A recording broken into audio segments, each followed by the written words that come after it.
Section 22 मला आठवतं आहे, त्यामध्ये 4 सबसेक्शन आहेत. पहिल्यामध्ये काय येतं, थ्रेशोल्ड लिमिट. दुसऱ्यामध्ये काय येतं, मायग्रेशन. ॲज पर सेक्शन 2 मध्ये आपण सेक्शन 22 काय बघितलं होता, लायबल फॉर रजिस्ट्रेशन. सबसेक्शन 1 प्रमाणे टर्नओव्हर जर का एक्सिड केला, liable for registration.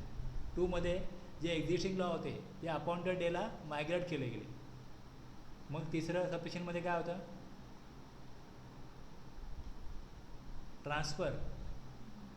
Business transfer केला, गोईंग कन्सर्न, ट्रान्सफरचा गोईंग कन्सर्न, किंवा त्याला वारसा हक्काने मिळाला, वारसदार म्हणून मिळाला बिझनेस.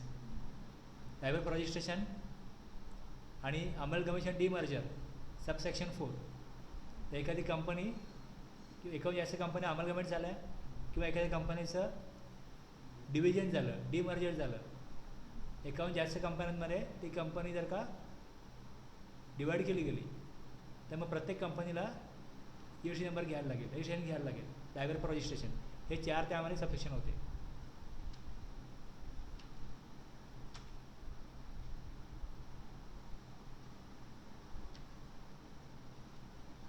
आपण पहिला पाठ केला सेक्शन 22 ते 24मध्ये.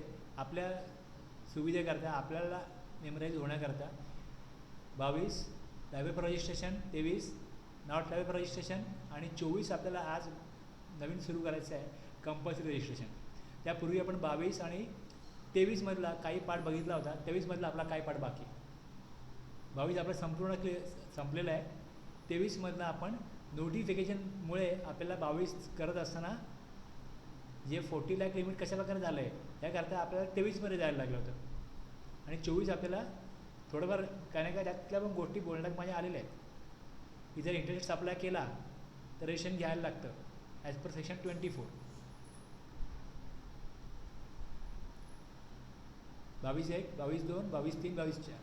हे अशा प्रकारे मी करण्याचं कारण काय की हे तुमच्यासमोर येत राहील, मी रेफर कराल तेव्हा जे लक्षात राहील. 22(1) मध्ये 3 प्रोव्हिजो आहेत. पहिल्या प्रोव्हिजो काय सांगतो, लिमिट 20 लाख आहे सबसेक्शन 1 मध्ये, पण 10 लाख कोणा करता, स्पेशल कॅटेगरी स्टेट करता. आणि मग ते 10 लाखचं लिमिट 20 लाख होऊ शकतं, 20 ते 40 लाख होऊ शकतं. हे आणखीन पुढच्या 2 प्रोव्हिजोमध्ये. त्याच्या पुढे एक्सप्लेनेशन आहे,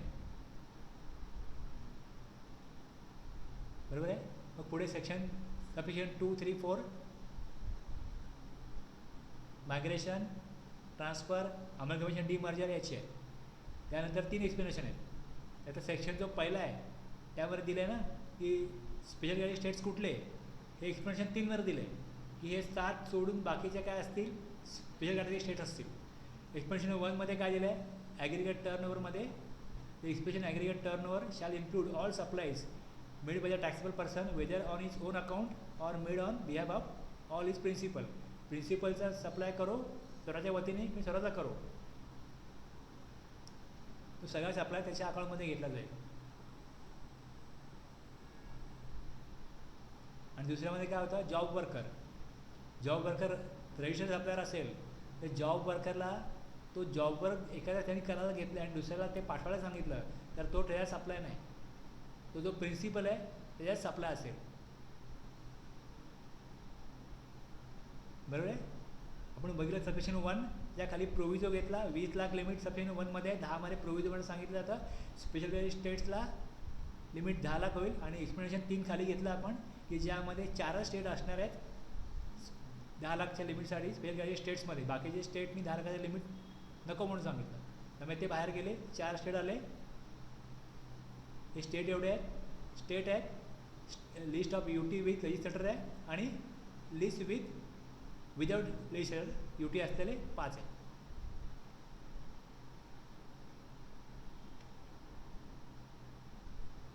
सबसेक्शन 1 3 प्रोव्हिजो, त्यानंतर एक्सप्लेनेशन, आणि मग पुढे आपण बघितलं की 10 लाख, 20 लाखचे 40 लाख झाले या सबसेक्शन 2 ऑफ सेक्शन 23च्या नोटिफिकेशनमुळे.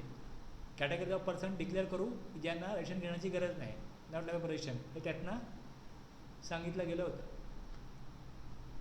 हे यातले एक्सेप्शन बघितले आपण. नोटिफिकेशनमध्ये 4 एक्सेप्शन. इथपर्यंत तुम्हाला क्लिअर आहे ना. यात का पहिलं काय होतं, person required to take compulsory registration under section 24 section जो आहे त्याच्यामधल्या ज्या काय प्रोव्हिजन आहेत त्या तशा लागू राहतील. त्या सेक्शन त्या सेक्शनमध्ये जे काय दिलेलं आहे ते ॲप्लिकेबल होईल, त्याच्यावरती कुठलाही प्रभाव या नोटिफिकेशनचा पडणार नाही. हे एक्सेप्शन 1 आहे. 2मध्ये खाली गुड्स दिलेत त्यांच्याकरता 40 लाख होणार नाही. 3मध्ये इंट्रास्टेट सप्लाय जे 7 स्टेटनी सांगितलं की आम्हाला नको, 10 स्टेट 7 नाही 10 स्टेट, या 10 स्टेटनी सांगितलं की आम्हाला 40 लाख लिमिट नको, ते हे. आणि जो सेक्शन 25 आहे जिकडे ज्याला कोणाला इच्छा असेल तो इरिस्पेक्टिव्ह ऑफ टर्नओव्हर रिटर्न घेऊ शकतो. हे 4 एक्सेप्शन होते.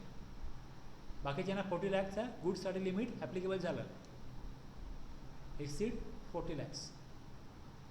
Supply of goods and over turnover in the financial year does not exceed. ज्यांचा 40 लाख होत नाही, फक्त गुड्समध्ये जे सप्लाय करतात एंगेज एक्सक्लुझिव्हली इन गुड्स त्यांच्या करतात. म्हणजे आपल्याकडे मग 3 ग्रुप झाले. एका ग्रुपमध्ये 4 स्पेशल कॅटेगरी स्टेट्स आली.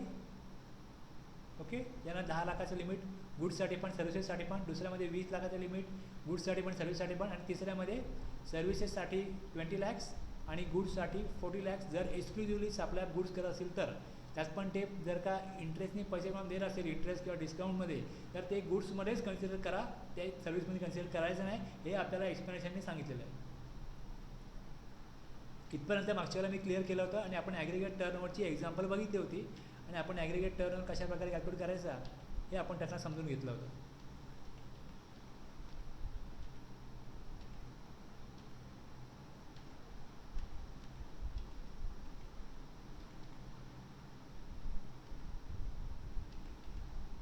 बावीस 2, 22 3 transfer of business. Going concern काय 22 4 अमलगमेशन डीमर्जर.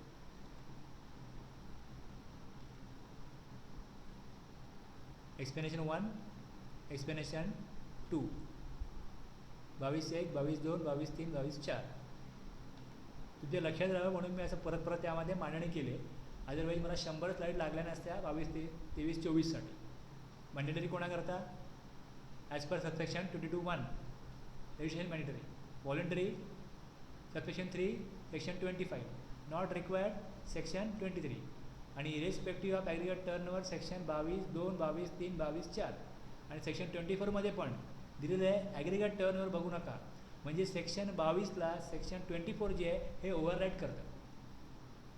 सेक्शन 22 सांगतं की तुम्ही ॲग्रिगेट टर्नओव्हर क्रॉस होईल त्यावेळेस काय करायचं रजिस्ट्रेशन घ्यायचं.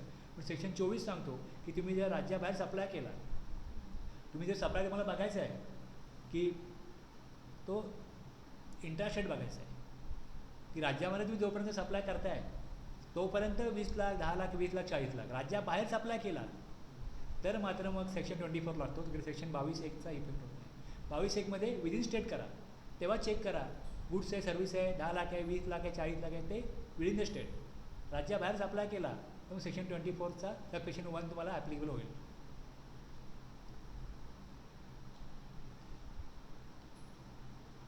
सेक्शन 23 हे बघितलं होतं आपण. यामध्ये आपल्याला 4 पॉईंट येतात. एक, person engage exclusively in the business of supplying goods services not liable for registration. दुसरं ओनली एक्झाम. तिसरं ॲग्रिकल्चरिस्ट. आणि चौथं दिलं होतं की specified category of persons notified by the government on GST council recommendations. GST council recommend करेल, government notify करेल त्या कॅटेगरी ऑफ पर्सन्सना GSTमध्ये रजिस्ट्रेशन घेण्याची गरज नाही हे तिकडे सांगितलेलं आहे. त्याप्रमाणे आपण बघितलं की गुड्सचे जे सप्लायर आहेत एक्सक्लुझिव्हली गुड्स त्यांना 40 लाख केलं. आणखीन 5 नोटिफिकेशन्स आहेत ती आपल्याला बघायची. आणखीन 5. पॉवर कोणाची आहे सबसेक्शन 2 सेक्शन 23ची. नोटिफिकेशन आपण 1 बघितलं आहे, आणखीन 5 बघायचे. आता इथले आपले 1 2 3 पॉईंट आहेत. हे 1 2 3 पॉईंट आहेत. याची एक्झाम्पल आपण पुढे घेतली होती. आठवतं आहे तुम्हाला की डॉक्टर आहे, डॉक्टरची हेल्थ सर्व्हिस असते ती एक्झाम्प्ट असते. त्यामुळे डॉक्टरचा टर्नओव्हर हार्ट कन्सल्टंट आहे 50 लाख आहे, not liable for registration. Verma आहे व्हेजिटेबल वेंडर, व्हेजिटेबल सप्लाय करतो दादरला, मुंबईमध्ये, महाराष्ट्रामध्ये. टर्नओव्हर 40 lakhs एक्सिड केला, नॉट टाईप ऑफ रजिस्ट्रेशन, कारण ते एक्झाम्प्ट आहे व्हेजिटेबल्स. तिसरं मिस्टर मोरे ऑफ नांदेड, ॲग्रिकल्चरिस्ट आहे, टर्नओव्हर 46 lakh आहे, नॉट लायबल फॉर रजिस्ट्रेशन. आपण हे अगोदर डिस्कस केलं आहे ना, केलं की नाही का विसरलात?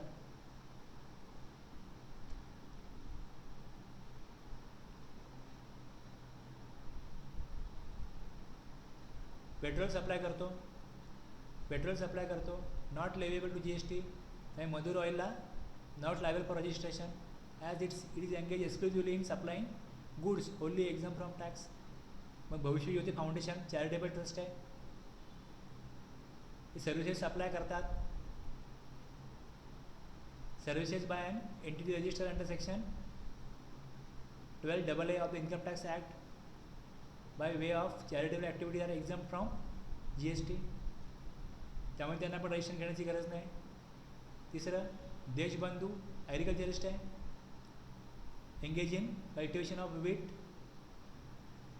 In the field, his field in the state of Punjab. पंजाबचा शेतकरी आहे, ॲग्रिकल्चरिस्ट आहे, एक्सक्लुझिव्हली तेवढंच करतो तो. ठीक आहे. Not liable for registration as he was exclusively engage in supply of produce out of cultivation of land. बघितलं होतं ना आपण हे. जर त्यांनी ट्रेडिंग वगैरे सुरू केलं, मग पुढे बघितलं आपण ट्रेडिंग ऑफ राईस ऑल्सो, मग त्याचा टर्नओव्हर क्रॉस होतो 40 lakhs, मग त्या रजिस्ट्रेशन घ्यायला लागेल. बरे हे सेक्शन 23(1)A मधले हे जे दोन्ही पॉईंट्स आहेत, आपण याची एक्झाम्पल बघितली. सेक्शन 23(1)B मधलं ॲग्रिकल्चरिस्ट आहे, याचं आपण एक्झाम्पल बघितलं. आता आपण पुढे वळतो आहोत ते नोटिफिकेशन, आणि आपल्याकडे 5 नोटिफिकेशन्स आहेत, ते आपल्याला बघायचे. 5 नोटिफिकेशन्स आहेत. आता बघा, एक स्टेट आहे, त्या स्टेटची बाउंड्री असेल, बरोबर आहे. त्याच्या एका भागाला वेगळं स्टेट आहे, कुठे ना कुठे महाराष्ट्राच्या आजच कंपनी गुजरात चालू होईल, बरोबर आहे. तुम्ही बघा गुड्स बघा, समजा तुम्ही बघाल की इलेक्ट्रॉनिक आयटमचे दुकान आहे, की मोबाईलचे दुकान आहे, तुम्हाला मोबाईलची शेकडो दुकानं मिळतील, पण तेच तुम्ही सर्व्हिस प्रोव्हायडर आहे ते तेवढे नसतात. डॉक्टर काय तेवढे नसतात, जेवढं ठराविक दुकानात एखादा शॉप आहे. म्हणजे गुड्सचे तुम्ही कुठल्याही गुड्सचा सप्लाय घ्या, ग्रोसरी स्टोअर घ्या, इलेक्ट्रॉनिक आयटमचं दुकान घ्या, TVचे दुकान घ्या, मोबाईलचे दुकान घ्या, कुठलं पण दुकान घ्या, तुम्हाला त्याची शेकडो दुकानं मिळतील. पण सर्व्हिस प्रोव्हायडरचं कसं असतं की जर का एक ठराविक एरिया आहे, तिकडे तुम्हाला एक ठराविक नंबर ऑफ वकील मिळतील, डॉक्टर मिळतील, CA मिळतील, पेंटर, प्लंबर तर आपल्याला इलेक्ट्रिशियन तर आपल्याला फार शोधून मिळतात, बरोबर आहे. आता ही जी सर्व्हिस प्रोव्हायडर आहेत, ह्यांचं लिमिट किती आहे? 4 स्टेट सोडली तर बाकी सगळ्या स्टेटमध्ये किती आहे? 20 लाख. 20 लाख जर तुमचा टर्नओव्हर क्रॉस झाला तर तुम्हाला काय करायला लागेल? GSTमध्ये रजिस्ट्रेशन घ्यायला लागेल. पण सेक्शन 24 काय सांगतो? सेक्शन 1 तुम्ही इंटरस्टेट सप्लाय केला ना तर तुम्हाला रजिस्ट्रेशन घ्यायला लागेल.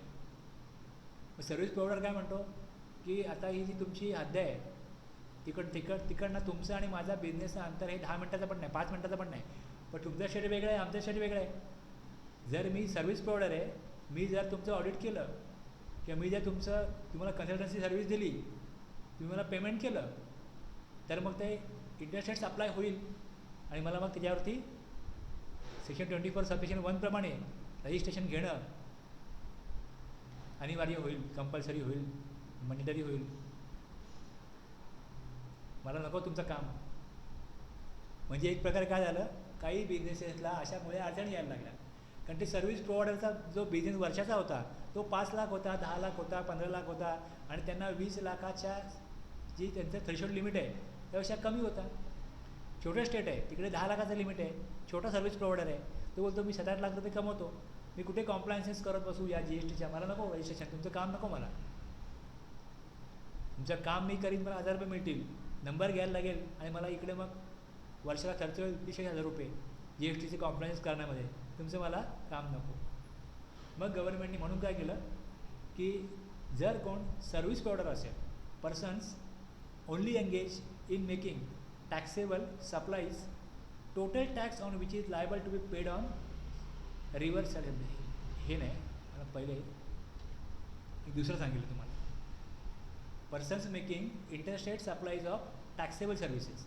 जो टॅक्सेबल सर्व्हिस देतो ती सर्व्हिस टॅक्सेबल आहे, बरोबर आहे. एखादा कन्सल्टंट आहे, ती कन्सल्टन्सी सर्व्हिस टॅक्सेबल आहे. पण जर का त्यांनी as per section 24 persons making any interstate taxable supplies is liable to be register compulsorily. मग या नोटिफिकेशनमुळे काय झालं, नोटिफिकेशन नंबर 10/2017. आता राज्याबाहेर जर सप्लाय केला जातो तर ॲक्ट कुठला लागतो, IGST ॲक्ट. मग IGST ॲक्टमध्ये नोटिफिकेशन आहे. कधी आलं, 13/10/2018 मध्ये. The persons making interstate supplies of taxable services and having an aggregate turnover to be computed on all India basis not exceeding an amount of ₹20 lakh in a financial year have been exempted from obtaining compulsory registration. Section 22 प्रमाणे 20 लाख किंवा 4साठीमध्ये 10 लाख हे limit दिलंच आहे, threshold. पण interstate जरी service प्रोव्हायडरने service दिली तरी त्याला आता काय करायला पाहिजे, रजिस्ट्रेशन घेण्याची गरज नाही, तो नॉट लायबल फॉर रजिस्ट्रेशन राहील. या नोटिफिकेशन नंबर 10/2017 डेटेड, तेव्हा 17 नाही, हे 7 असेल इकडे, ठीक आहे, ठीक आहे. 10/2017 कळलं. सर्व्हिस प्रोव्हायडर राज्यामध्ये इंटरस्टेट सर्व्हिस प्रोव्हाइड करो या इंटरस्टेट करो, लिमिट किती राज्याचं 10 लाख 20 लाख, जोपर्यंत क्रॉस होत नाही तोपर्यंत त्याला रजिस्ट्रेशन घेण्यापासून मुक्त ठेवण्यात आलं या एक्झम्पशनमुळे, या नोटिफिकेशनमुळे. क्लिअर आहे. दुसरं मी एक तुम्हाला कन्सेप्ट सांगितला होता रिव्हर्स चार्जचा. रिव्हर्स चार्ज बरोबर आहे. रिव्हर्स चार्जमध्ये कसं असतं, म्हणजे ट्रान्सपोर्टर आहे तर ट्रान्सपोर्टर बिल देतो, त्याला पेमेंट करतो, ज्याने ट्रान्सपोर्ट सर्व्हिस घेतली तो, जो सर्व्हिस घेतो त्याला ट्रान्सपोर्टचा त्या अमाऊंटवरती जो GST रेट आहे तो GST त्याला गव्हर्नमेंटकडे जमा करायला लागतो. आता ट्रान्सपोर्टरला GSTमध्ये रजिस्ट्रेशन घेण्याची गरज आहे का. ट्रान्सपोर्टर जो आहे त्याची सर्व्हिस टॅक्सेबल आहे, पण त्याला काय करायचं आहे, सर्व्हिस द्यायची आहे आणि कुठलाही GST कलेक्ट नाही करायचा. GST कलेक्ट करण्याची जबाबदारी सर्व्हिस रिसिपिएंटची आहे. मग ट्रान्सपोर्टरला GST लॉमध्ये रजिस्ट्रेशन घेणं गरजेचं असावं का. त्या टर्नओव्हर 10 लाख हो, 10 करोड हो, किती पण हो, म्हणून त्याला एक्झाम केलं. लिगल सर्व्हिस आहे, एखादा वकील आहे, एखादी जो केस लढत असेल 10 लाख पण फी घेईल, 1 करोड पण फी घेईल, 10 करोड पण फी घेईल. एखाद्या कंपनीची केस आहे का लिगल मॅटर आहे, GST कोण भरणार. त्यात हेच सांगितलं आहे, एक लिस्ट आहे, गव्हर्नमेंटने लिस्ट नोटिफाय केली की या गुड्सवरती, या सर्व्हिसेसवरती जो सप्लायर आहे तो गव्हर्नमेंटकडे टॅक्स जमा करणार नाही. Supplier is not responsible to deposit tax in government account. कोण रिस्पॉन्सिबल आहे, जो बायर आहे, जो रिसिपियंट ऑफ गुड्स आहे, रिसिपियंट ऑफ सर्व्हिस आहे, त्यांनी बघावं त्यांनी कुठले गुड्स घेतले, त्यांनी कुठले सर्व्हिस घेतले, ते टॅक्सेबल आहे का, टॅक्सेबल आहे, त्यावर टॅक्स रेट किती आहे, बस तितका टॅक्स त्यांनी गव्हर्नमेंटकडे जमा करावा. रिसिपियंटची जबाबदारी आहे, सप्लायरची जबाबदारी नाही. Persons only engage in making taxable supplies, total tax on which is liable to be paid on reverse charge basis. म्हणजे आपण जर थोडं वेगळ्या भाषेत याचं बघितलं तर persons only engage in making taxable supplies, supplier, total tax on which is liable to be paid by buyer or recipient. मी सप्लाय तुम्हाला केला, माझी सप्लायची अमाऊंट किती 10,000, तुम्ही मला 10,000 द्या, त्यावर टॅक्स किती आहे 1,800 रुपये, मला देऊ नका, तुम्ही गव्हर्नमेंटला द्या, तुमचं तुम्ही बघा. आता ह्या केसमध्ये जर अशीच पद्धत राहणार आहे की मी जी सप्लाय करतो ती सर्व्हिस किंवा ते गुड्स हे त्याच्यावरती टॅक्स कलेक्ट करण्याची जबाबदारी सप्लायरची नाहीच आहे, ही कोणाची आहे, रिसिपियंटची आहे. मग रिसिपियंटला GSTमध्ये रजिस्ट्रेशन कंपल्सरी घ्यायला लागेल, हे सेक्शन 24ने सांगितलं.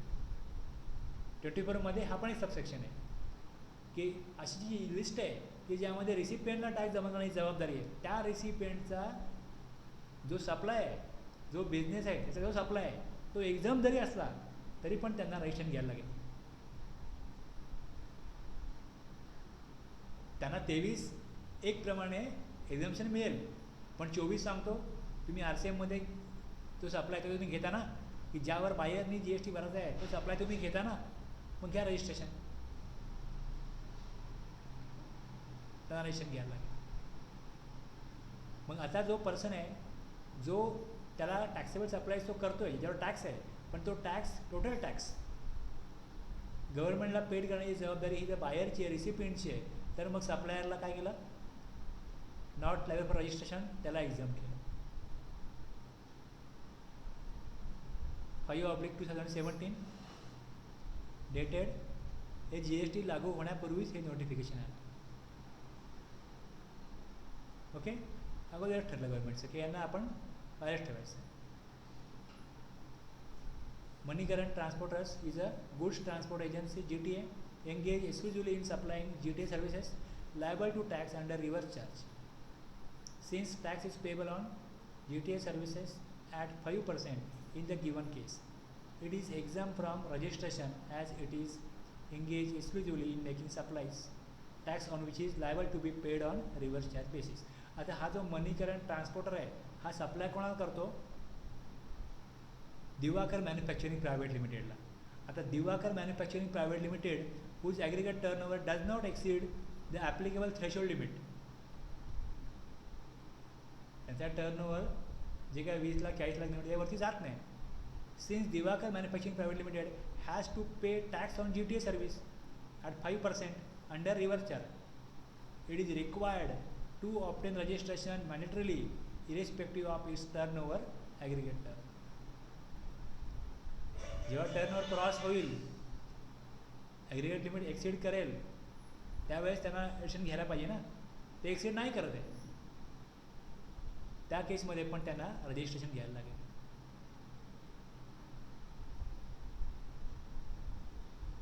आलं लक्षात?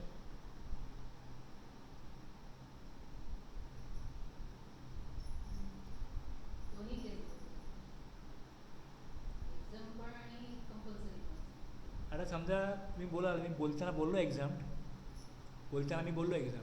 आता जर का माझा एक्झाम सप्लायच आहे, तर त्या एक्झाम सप्लायच्या रिलेटेड मी कुठली सर्व्हिस घेतो, रिव्हर्स चार्जमध्ये घेतो, मग ते रिव्हर्स चार्ज कुठेही टॅक्स कलेक्ट केला जात नाही आहे, तर त्याचा ITC पण येत नाही आहे. मग एक्झाम सप्लायमध्ये जर का एक्झाम सप्लाय ती कंपनी करत असेल, टॅक्सेबल सप्लाय करत नाही, एक्झाम सप्लाय करत असेल, तर त्याला रजिस्ट्रेशन घेणं गरजेचं नाही. मग कसं आहे की तुम्हाला एका सेक्शनमध्ये सांगितलं आहे की तुम्ही एक्झाम्शन आहे, सेक्शन दुसरा सांगतो की तुम्हाला काय करायला पाहिजे, रजिस्ट्रेशन घ्यायला पाहिजे. मग कोणाचं ऐकाल तुम्ही? 23 सांगतो नॉट लायबल फॉर रजिस्ट्रेशन, कारण की तुमच्याकडे एक्झाम सप्लाय. 24 सांगतो की तुम्ही RCMमध्ये सर्व्हिस घेता ना, तुम्हाला रजिस्ट्रेशन घ्यायला लागेल. मग ह्या केसमध्ये काय डिसिजन घ्या? घेतलं तरी चालेल, नाही घेतलं तरी चालेल. म्हणजे आपण असं जेव्हा एखाद्याला सांगतो की उद्या माझा बड्डे आहे, ये माझ्या वाढदिवसाला, यायला लागेल ना. मी तुम्हाला इन्व्हाइटच नाही केलं आहे, मी तुम्हाला यायचं नाही आहे, आणि मी एखाद्याला सांगितलं बघा जमलं तर या, आलात तर या. मग इथे जेव्हा मी चॉईस दिला आहे, मी हो पण बोलतो आहे, नाही पण बोलतो आहे. सेक्शन 23 सांगतो की एक्झाम्पशन, कारण तुमचं जे सप्लाय आहे तो एक्झाम्प्ट आहे. 24 काय सांगतो की तुम्हाला रजिस्ट्रेशन घ्यायला लागेल. पण जर मी टॅक्सेबल सप्लाय नाही करत, टॅक्सेबल सप्लाय मी जर करत नाही आहे, तर रजिस्ट्रेशन मला का घ्यायचं? नाही घ्यायचं मला रजिस्ट्रेशन. तुम्ही त्याला सर्व्हिस प्रोव्हायडरला तुम्ही एक्झिबिशन दिलं, कारण का तो जोपर्यंत 10 लाख 20 लाख क्रॉस करत नाही, इंटरस्टेटला पण तुम्ही त्याला परमिशन दिली. दुसरं, जे GSTमध्ये ज्याच्यावर टॅक्स कलेक्ट होत नाही त्यांना पण एक्झाम्शन आहे. आणि इथे आम्ही एक्झाम सप्लायच करतो किंवा असं सप्लाय करतो ज्यामध्ये GST कलेक्ट होत नाही. मग आता GST कलेक्ट करण्याकरता RCMमध्ये जो सप्लाय आहे त्यावर रजिस्ट्रेशन घेणं कितपत योग्य आहे?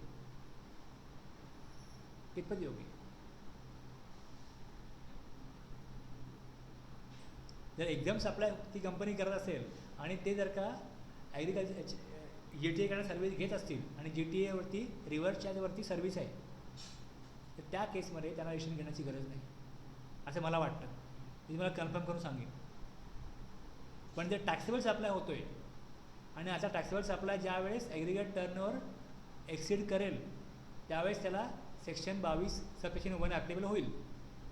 पण जर त्यांनी अशा प्रकारची GTA सर्व्हिस घेतली ज्यामध्ये रिव्हर्सच्या बेसिसवरती टॅक्सेबिलिटी आहे, त्या केसमध्ये त्याला रजिस्ट्रेशन घ्यायला लागेल. एक्झाममध्ये घ्यायला लागणार नाही असं मला वाटतं, पण तुम्हाला मी कन्फर्म करून सांगतो. अदरवाईज मी म्हणाल म्हणजे वाईन शॉप आहे त्यांना पण घ्यायला लागेल. GTA सर्व्हिस घेतात त्यांना पण लागू होईल, कारण एक्झाम सर्व्हिसमध्ये मग सगळ्या सर्व्हिस येतात, नॉन टॅक्सेबल सर्व्हिस पण येतात आणि जिकडे GST लागत नाही ते सगळं एक्झाममध्ये येतं. मी जेव्हा मला डेफिनेशन सांगेन नंतर एक्झाम सर्व्हिसची तेव्हा मी सांगेन की नॉन टॅक्सेबल पण एक्झाममध्ये कसा येतो.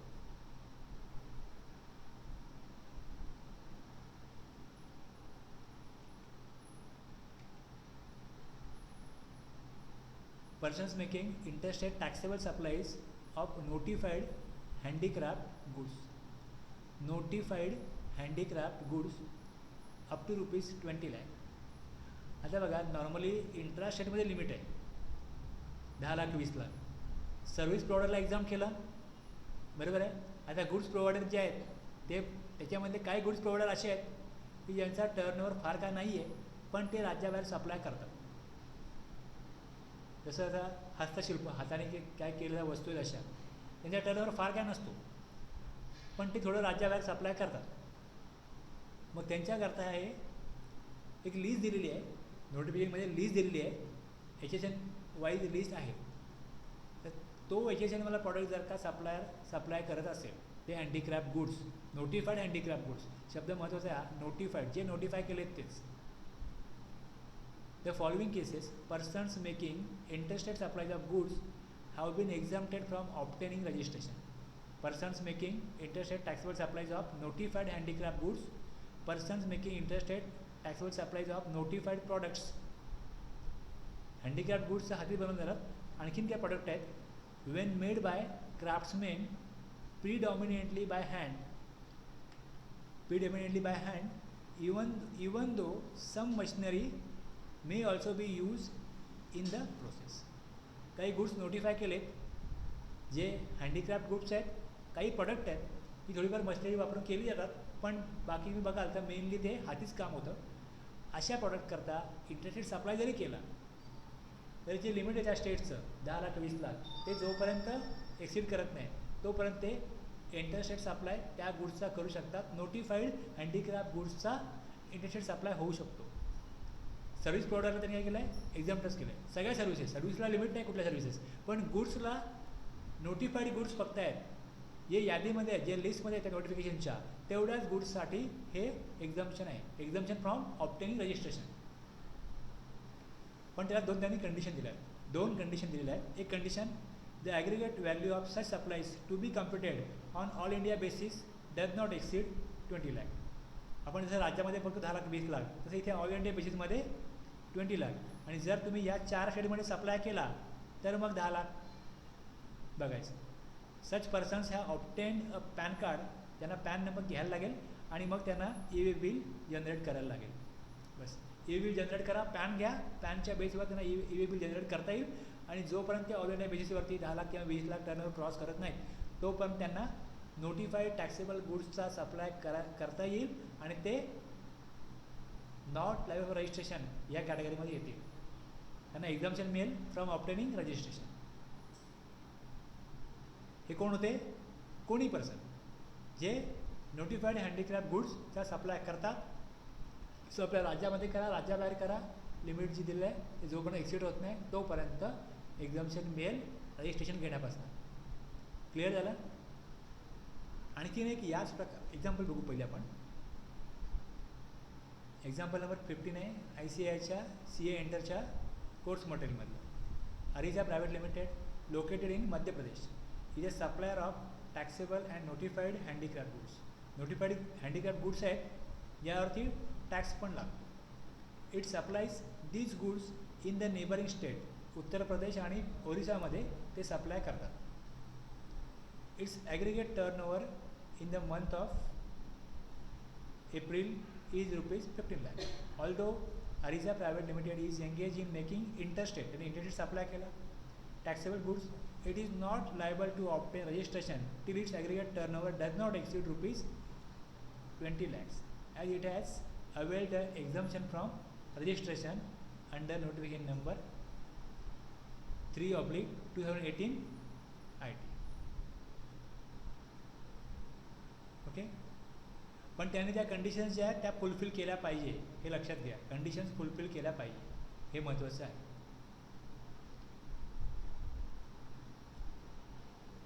नोटिफाईड गुड्स दुसऱ्या स्टेटमध्ये सप्लाय करणारे सप्लायर, पण ते त्या राज्याचे निवासी असतील.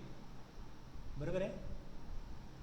आता पुढचे नोटिफिकेशन जे आहे ते कॅज्युअल टॅक्सेबल पर्सनला आहे. Casual taxable person. आता जे अगोदरचं बघितलं ना आपण, त्याला ते सिमिलर आहे, फक्त अगोदरच्या पर्सनमध्ये असं स्पेसिफाईड नव्हतं केलं, इथे स्पेसिफाईड केलं आहे की casual taxable person making interstate taxable supplies of notified handicraft goods up to ₹2010 lakhs. 56/2018. जे इकडे दिलं आहे तेच तिकडे दिलं आहे, फक्त इथे पर्सनच होतं, तिकडे कॅज्युअल टॅक्सेबल पर्सन आहे. कॅज्युअल टॅक्सेबल पर्सन कोण असतात? Means a person who occasionally undertakes transaction. Occasionally म्हणजे काय प्रसंगानुरूप ते सप्लाय करतात. त्यांचं involving supply of goods or services or both in the course or furtherance of business, whether as principal म्हणून करत असतील, एजंट म्हणून करत असतील, or in any other capacity in a state, union territory, where he has no fix place of business.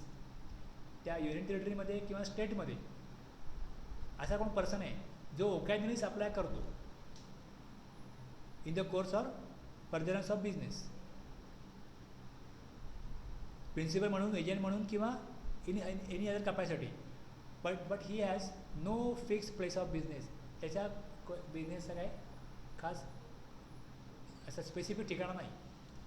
हे कोण लोक असतील? एखादी जत्रा आहे, असा एक कार्यक्रम आहे, तिकडे दुसऱ्या राज्यामध्ये लोक तुम्ही आलेले बघता. ठीक आहे. काही जत्रा असते, पाळण्या होतात, इतर काय लोक वस्तू विकतात. दुसऱ्या राज्यामधनं ते वेगवेगळ्या राज्यात फिरत असतात. त्यांचं असं एक त्यांचा काय ठाव ठिकाणं असेल, त्यांचं एक कुठलं राज्य असेल, तिकडे त्यांचं घर असेल, तिकडे त्यांचा पॅन नंबर असेल, सगळं असेल, पण त्यांचा बिझनेसचं असं स्पेसिफिक ठिकाण नाही. No fix place of business. त्याचे फिरून बिझनेस करत असतात. आता अशा लोकांना काहीतरी वेगळा न्याय द्यायचा आहे गव्हर्नमेंटला. त्यांच्याकरता गव्हर्नमेंटने हे प्रोव्हिजन केलं आहे आणि मग त्यांना यात डिफाईन केले. Casual taxable person means a person who occasionally, daily रोज पण नाही करत, कधी करतील कधी नाही करणार, occasionally undertake transaction involving supply of goods or services or both. तुम्ही विहीर खणणारे लोक बघितले असेल, त्यांना विहीर खणायला कोणी बोलवलं, सर्व्हिस आहे, कुठे जा, कुठल्या राज्यात जा, ते आपलं काम करतात, सर्व्हिस आहे. कुठे पाणी मिळेल का, तिकडे विहीर खणायची आहे, तुम्ही त्यांना बघाल. तुम्ही सर्व्हिसच्या केसमध्ये बघायला जाल तर अशा काही सर्व्हिस तुम्हाला सापडतील की जे काही लोक आहेत त्यांना बोलवलं की येतात. पण जर त्यांनी राज्याबाहेर सप्लाय केला, सप्लाय कुठं होईल? इंटरस्टेट. मग त्यांना रजिस्ट्रेशन घ्यायला लागेल.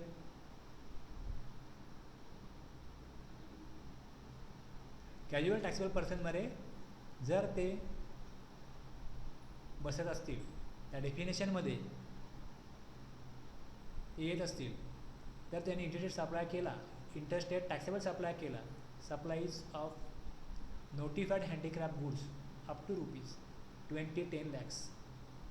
त्यांना कुठल्या केस सांगितले? Handicraft goods, notified handicraft goods.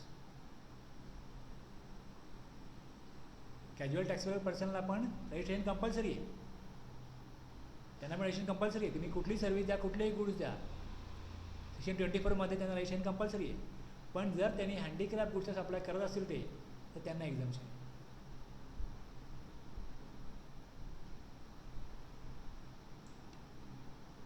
मग इथे काय दिलं आहे, आपण जे अगोदर बघितलं, as per section 24 CTB is liable to be register compulsorily.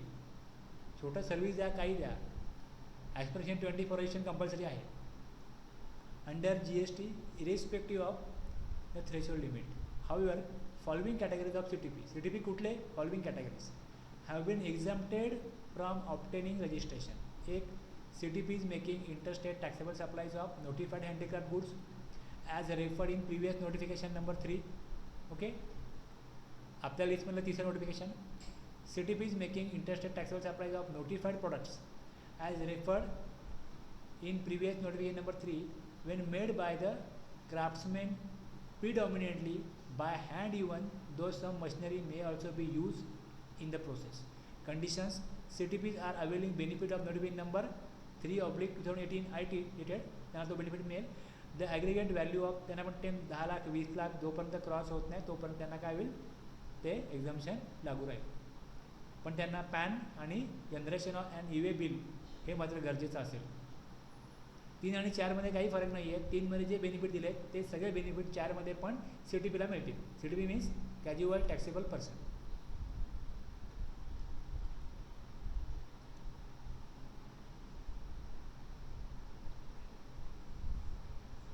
Electronic commerce operator,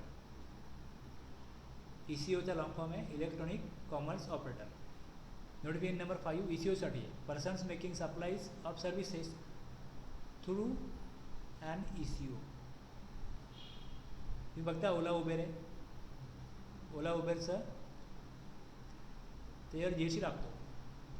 मग ओला किंवा उबेरला किंवा अशी कुठली तुम्ही जर का कंपनी सुरू केली, बिझनेस सुरू केला, तर मग त्या केसमध्ये त्या ECOला रजिस्ट्रेशन घ्यायला लागतं. तिकडे गव्हर्नमेंटला टॅक्स मिळतो.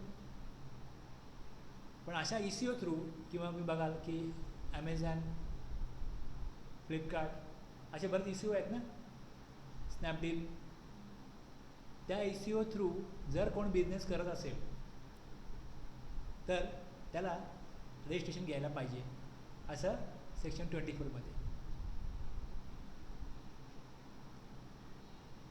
इथे काय आपल्याला बघायचं आहे, exemption. Persons making supplies of services through and ECO with aggregate turnover up to ₹20 lakh 10 lakh, जोपर्यंत त्यांचे 10-20 लाख क्रॉस होत नाही तोपर्यंत त्यांना रजिस्ट्रेशन घ्यायला कंपल्सरी करू नका. सेक्शन 24मध्ये दिलं होतं की त्यांना कंपल्सरी रजिस्ट्रेशन घ्यायला लागेल. जर तुम्ही ECO थ्रू बिझनेस करता रजिस्ट्रेशन तुम्हाला घेणं गरजेचं आहे. पण जे सर्व्हिसचे सप्लायर आहेत, persons making supplies of services, गुड्सचे नाहीत, सर्व्हिसेसचे. आता मला TV रिपेअर करणारा माणूस पाहिजे, मेकॅनिक पाहिजे. मग अशा काही वेबसाईट्स आहेत, तिकडे मी बघितलं, मला कळतं की तिथे मी आपला डिमांड द्या किंवा मला पर्सन पाहिजे जो माझा TV, वॉशिंग मशीन रिपेअर करेल. ते तुम्हाला कॉन्टॅक्ट करतात, माणूस पाठवतात, त्या माणसाला तुम्ही पेमेंट करता, संपलं. आता तो व्यक्ती जो आहे, जो कोण व्यक्ती येतो ती तुमचा इलेक्ट्रॉनिक आयटम जो कुठला बिघडला आहे तो रिपेअर करतो, त्याला GST नंबर घेणं गरजेचं आहे. तो नंबर घेऊ शकतो सर्व्हिस प्रोव्हायडर. थोडा बिझनेस वाढावा म्हणून त्यांनी आता टेक्नॉलॉजीचा उपयोग केला बदलत्या काळामध्ये, तो पण थोडासा ॲडव्हान्स झाला आणि त्यांनी मग ECO थ्रू आपला ECOचे चार्जेस काय भरले आणि सांगितलं की मला कस्टमर द्या, तुम्हाला तुमच्याकडे इन्क्वायरी आली तर.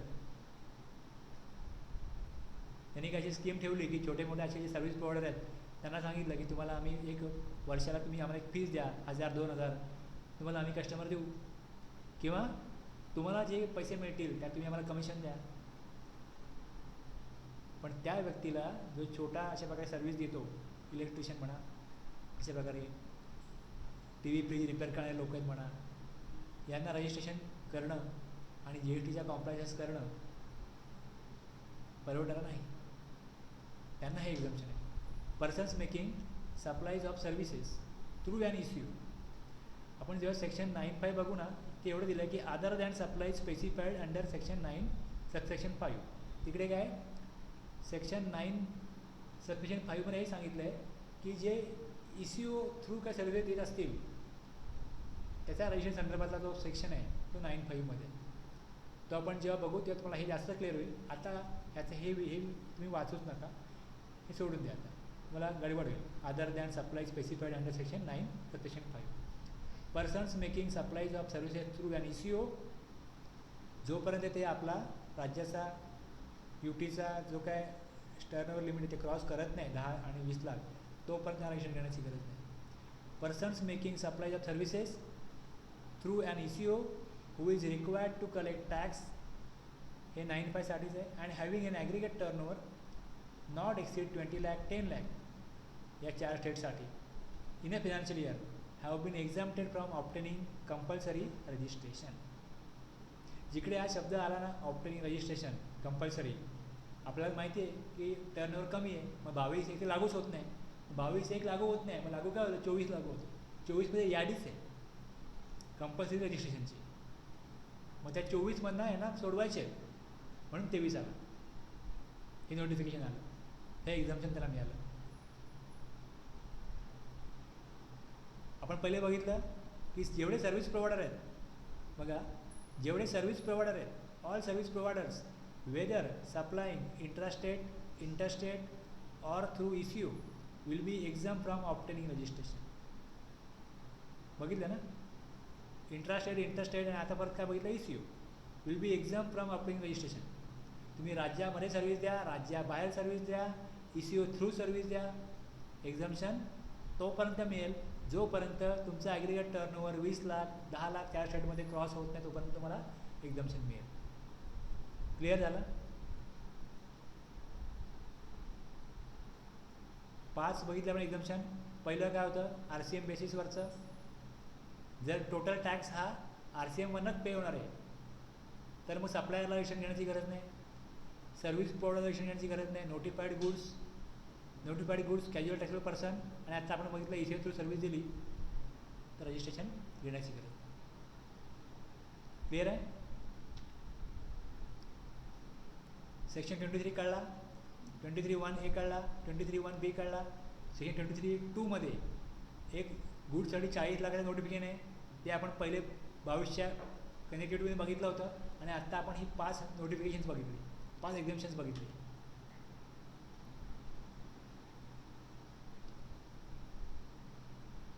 तुम्हाला हा चार्ट कळला. रजिस्ट्रेशन कंपल्सरी कधी असतं, बेस्ड ऑन टर्नओव्हर. 22(2), 22(3), 22(4) टर्नओव्हर बघितलं जात नाही, इरिस्पेक्टिव्ह ऑफ ॲग्रिगेट टर्नओव्हर. तसंच 24मध्ये पण तुम्हाला टर्नओव्हर बघितलं जाणार नाही. सांगितलं गेलं आहे तुम्ही कुठल्या प्रकारात सप्लाय करताय त्याप्रमाणे तुम्हाला रजिस्ट्रेशन घ्यायला लागेल. सेक्शन 24 टर्नओव्हर तिथे येत नाही. म्हणजे सेक्शन 22(1) जो आहे त्याला ओव्हरराईड करतो हा सेक्शन 24. टर्नओव्हर नाही बघायचा. Not required section 23. सेक्शन 23मध्ये जर एक्झाम्शन आलं तर मग सेक्शन 22 आणि 24चा प्रभाव संपतो. 24मध्ये दिल्याचेच, कारण तुम्हाला 2 गोष्टी सांगितल्या लॉमध्ये, दोन्ही ते करू शकत नाही, एकच करणार ना, मग तुम्ही कुठले करणार. गव्हर्नमेंट तुमच्याकडे, तुम्ही समजा 22 प्रमाणे करत नाही आहे तुम्हाला सांगायला आली, तुम्ही सांगाल आम्ही तर लॉ मानतोय, आम्ही 23ला मानतोय, आम्ही 23 लॉ प्रमाणे चाललं आहे आमचं, 23ला मानतोय. गव्हर्नमेंट तुम्हाला काही बोलू शकत नाही ना, बरोबर की नाही. आम्ही कायद्याप्रमाणेच करतोय. मग तुम्ही कायद्यामध्ये एका ठिकाणी सांगताय की यस, एका ठिकाणी बोलताय नो, मग चॉईस कोणाला राहील, पब्लिकला राहील ना. पब्लिकला जिकडे बेनिफिट आहे ते करतील. तुम्ही आक्षेप घेऊ शकत नाही, अगेन्स्ट लॉ आहे. तुमची जी कृती आहे ही अगेन्स्ट लॉ आहे, हे तुम्ही बोलू शकत नाही. तुम्ही सांगाल 22 प्रमाणे नाही आहे, तोपर्यंत 22 प्रमाणे नाही ओके, पण 23 प्रमाणे आहे ना, म्हणजे कायद्याप्रमाणे चाललो आहे मी कायदा फॉलो करतोय, मी लॉ फॉलो करतोय. घटनेप्रमाणे तुम्ही कायदा बनवला आहे आणि कायद्याप्रमाणे मी चालतोय, मी घटना फॉलो करतोय, चुकीचं काहीच नाही. Section 24 compulsory registration. आपण 24(1) वरती बोललोच आहेत, person making any interstate supply. दुसरं कॅज्युअल टॅक्सेबल पर्सनचा आता आपण उल्लेख केला, त्यांना रजिस्ट्रेशन कंपल्सरी घ्यायला लागेल. तिसरं persons who are required to pay tax under reverse charge, हे आपल्या बोलण्यातून आलेलं आहे. Persons who are required to pay tax under section 9(5), जे electronic commerce operator through supply करतात त्यांच्यासाठी. मग नॉन रेसिडेंट टॅक्सेबल पर्सन बघायचं आपल्याला हे. TDS deductor, consignment agent, IZD काय असेल मी सांगेन. पर्सन सप्लाईंग थ्रू ECO जो इश्यू आहे तो. एखाद्याने बिझनेस सुरू केला की माझ्याकडे रजिस्टर व्हा, मी तुम्हाला कस्टमर देईन, बायर देईन, दोघांना मिळवीन, बायरला आणि शेजारला, तो इश्यू आहे. असा कोणी बिझनेस सुरू केला त्याला रजिस्ट्रेशन घ्यायला लागेल. मग OIDR आउटसाईड इंडिया. OIDR काय आहे हे बघू आपण. यांच्याकरता काय रजिस्ट्रेशन कंपल्सरी. 11 प्रकारची ट्रान्झॅक्शन्स आहेत. ती जे पर्सन करतात त्यांना काय करायला लागेल, GST मध्ये रजिस्ट्रेशन घ्यायला लागेल. आणि 12वा जो आहे सेक्शन 22 सबसेक्शन 12. 11चा ज्यावेळेस लॉ मेकरने लॉ बनवला त्याला माहिती होतं की आपल्याला GSTच्या स्कोपमध्ये कोणाकोणाला आणायचं आहे, कुठल्या पर्सनना आणायचं आहे, किंवा कुठल्या प्रकारचे कामं करणाऱ्या लोकांना आणायचं आहे. पण आत्ता आपण विसरलो असू किंवा पुढे काहीतरी वेगळी ॲक्टिव्हिटी निर्माण होईल तेव्हा आपण नोटिफाय करू पर्सन किंवा क्लास ऑफ पर्सन्स ज्यांना GSTच्या सेक्शन 24 प्रमाणे रजिस्ट्रेशन कंपल्सरी घ्यायला लागेल irrespective of turnover. Okay.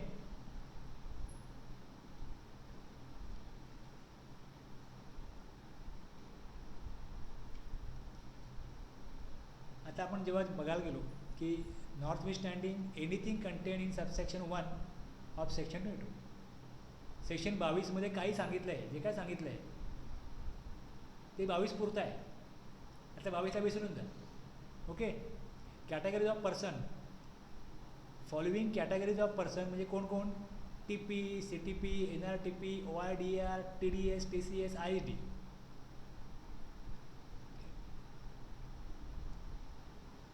shall be required to be registered under this act. जेव्हा असं आलं नॉर्थ ईस्ट स्टँडिंग याचा अर्थ 22ला ओव्हरराईड केला 24. अब हमारी सुनो, हम क्या बोलते हो देखो. क्लियर है ना. Persons making any interstate taxable supply. Taxable supply असेल, इंटरस्टेट सप्लाय असेल, रजिस्ट्रेशन घ्यायला पाहिजे. बरोबर आहे. त्यांनी काय सांगितलं आहे 22.1 जो आहे ना त्याचा आवाज बंद केला आहे मी. 23चा नाही, 23 नाही, 23 तुम्हाला अगोदर सांगितलं इकडे. 23 मध्ये आपण बघितलं नोटिफिकेशन नंबर 10/2017. सर्व्हिस प्रोव्हायडरला इंटरनेट सप्लाय करू शकतो, सर्व्हिस प्रोव्हायडर करू शकतो इंटरनेट सप्लाय. बस मग तो एक्झाम्पल आहे. इथे जर असं दिलं असतं ना की सेक्शन 23ला पण ओव्हरराईड तर मग ते चाललं नसतं एक्झाम्पशन. 22.1लाच फक्त, 23ला नाही. मग 23 मध्ये काय एक्झाम्पशन आहे, मग एक्झाम्पशन. कळलं. सुरुवात काय होते इकडे, not with standing anything content in subsection 1 of section 22. आता इम्पॅक्ट काय आला, only interstate supply of goods will be in effect of provision of section 24(1). आणि बाकी हँडिकॅप गुड्सला पण दिलेले आहे एक्झाम्पशन, त्यामुळे तेही होऊ शकते. बाकीचे जे सप्लायर आहेत गुड्सचे त्यांच्याकरता इंटरस्टेट सप्लाय केला तर रजिस्ट्रेशन कंपल्सरी घ्यावं लागेल as per section 24 subsection 1.